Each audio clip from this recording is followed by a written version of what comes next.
Tonight, a late-night showdown between President Trump and the judiciary. The Supreme Court blocking the deportation of some Venezuelan migrants accused by the Trump administration of being gang members under the Alien Enemies Act, a centuries-old law that provides little to no due process.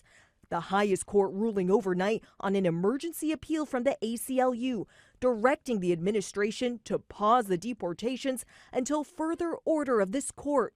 The ACLU's lead attorney says the migrants received this notice and were told they'd be removed in 12 to 24 hours. We're talking about the administration hurrying people to the plane to send them to the Salvadoran prison without any due process whatsoever. A White House spokesperson telling ABC News, "We are confident in the lawfulness of the administration's actions and in ultimately prevailing against an onslaught of meritless litigation brought by radical activists." The Trump administration first invoked the Alien Enemies Act in mid-March, deporting hundreds of Venezuelan migrants to SCOTUS, a notorious maximum security prison in El Salvador. At the time, a federal judge ordered the Trump administration to stop the deportation flights, but they refused in apparent defiance of the order before a divided Supreme Court ultimately ruled they could continue.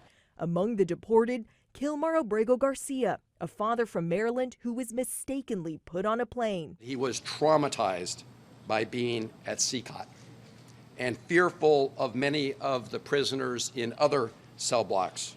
Maryland Senator Chris Van Hollen just returning from El Salvador after meeting Abrego Garcia, saying he has since been moved to a different detention center. The Trump administration insists Abrego Garcia is actually a violent member of the MS-13 gang, but he has no criminal convictions. His family denies the association, and the administration has provided no evidence to the courts.